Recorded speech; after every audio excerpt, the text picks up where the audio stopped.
அக்கினிமயமே மகிமையின் மேகமே உந்தன் தூய ஆவியிலே களிப்புடன் வாழ்ந்திட ஈர்க்க வைக்கும் தூய ஆவியானவரே.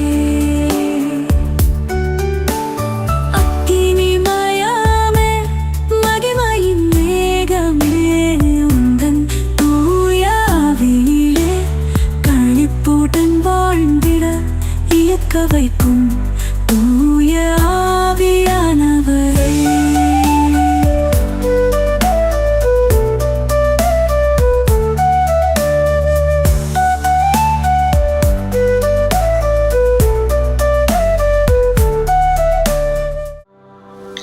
இறை இயேசுவில் அன்பிற்குரியவர்களே, இன்று நாம் தூய ஆவியின் பெருவிழாவை கொண்டாடுகின்றோம். இயேசு கிறிஸ்து தமது இறையாட்சி பணியை வெற்றிகரமாக முடித்து மாட்சிமையுடன் பின்னோக்கி சென்று தாம் வாக்களித்தபடி இறையாற்றலாம் தூய ஆவியை நமக்கு அனுப்பிய நாள் இந்நாள். தூய ஆவியானவர் இறைமகன் இயேசு வழியாக நாம் பெற்றுக்கொண்ட துணையாளர். நமக்காக என்றும் எப்பொழுதும் இறைவனிடம் பரிந்து பேசுபவர். நமது உள்ளம் என்னும் ஆலயத்தில் உயிருடன் வாழ்பவர்.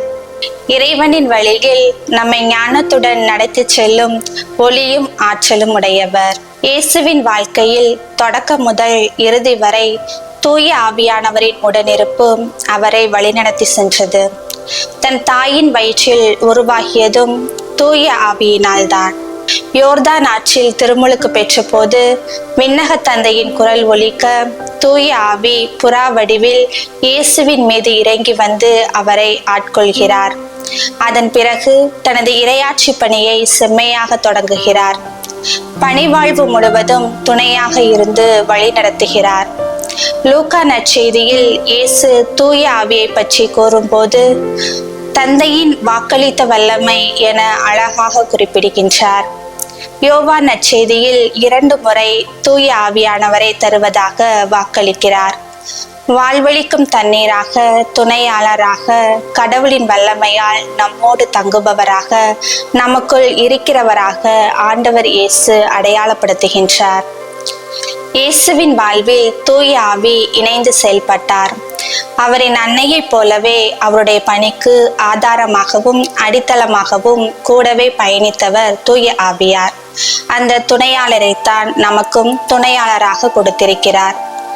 திருமுழுக்கு பெறுகிற போதும் உறுதி பூசலின் போதும் நாம் ஆவியின் ஆற்றலை பெறுகிறோம். ஆவியானவரை பற்றி நாம் 4 நிலைகளில் சிந்தித்து பார்ப்போம். முதலாவது, தூய ஆவியானவர் நமக்கு வாழ்வை அளிக்கக்கூடியவர். படைப்பின் தொடக்கத்தில் தூய ஆவியானவரின் பங்களிப்பை பற்றி தொடக்க நூலில் நாம் காண்கின்றோம். கடவுளின் ஆவி நீர்த்திரளின் மீது அசைவாடி கொண்டிருந்தார்.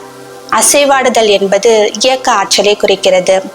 தூய ஆவி படைப்பாற்றலின் ஊற்று.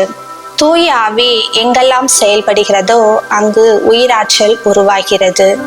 நம்முடைய வாழ்வும் பிரகாசமாய் ஒளி வீசும். இரண்டாவது, தூய ஆவியானவர் நம்மை என்றும் வழிநடத்தக்கூடியவர். ஒரு படைப்பை உருவாக்குவதோடு மட்டுமன்றி உயிரோட்டமுள்ளதாக இருக்க ஆவியானவர் துணை நிற்கின்றார். எடுத்துக்காட்டாக, நீதி தலைவர்களில் சிறந்தவராக விளங்கியவர் சிம்சோன். இவர்களின் மூல ஆதாரமே ஆவியானவர்தாம். நீதி தலைவர்களுக்கு பின் வந்த அரசர்களையும் இறைவாக்கினர்களையும் வழிநடத்தியவரும் தூய ஆவியானவர்தாம். இறைவாக்கினர் எசையா மெசியாவை பற்றி குறிப்பிடும்போது ஆவியால் அபிஷேகம் செய்யப்பட்டு ஆற்றலுள்ள மனிதனாக திருப்பணி புரிவதை குறிப்பிடுகிறார்.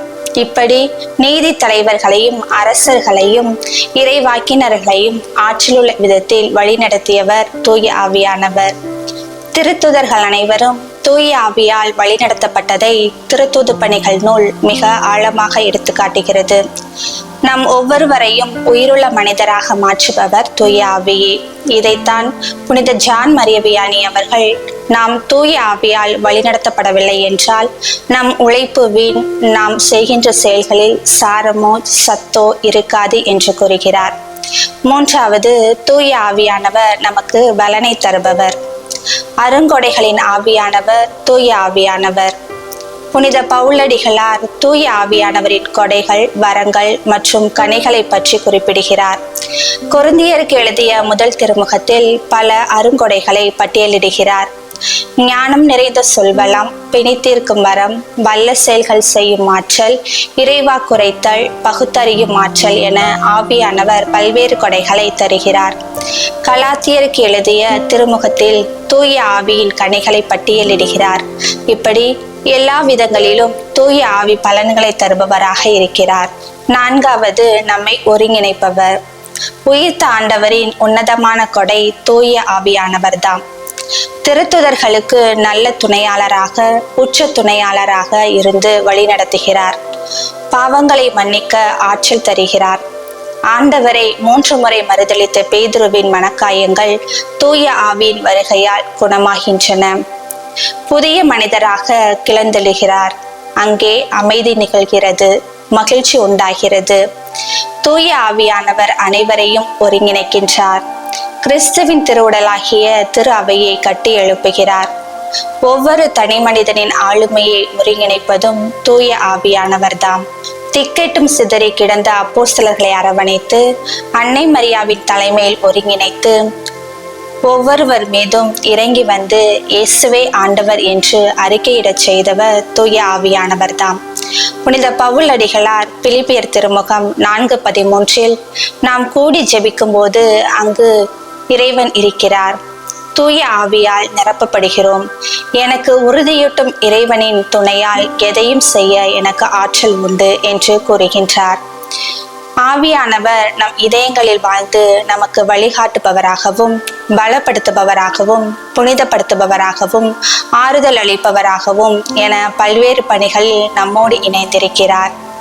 தூய ஆவியானவரை இதயத்தில் ஏற்று நமது வாழ்க்கையை தினம்தோறும் புனிதமான வழியில் தொடர்வதே கிறிஸ்தவ வாழ்வின் உயர்படி என்பதை மனதில் கொண்டு வாழ்வோம்.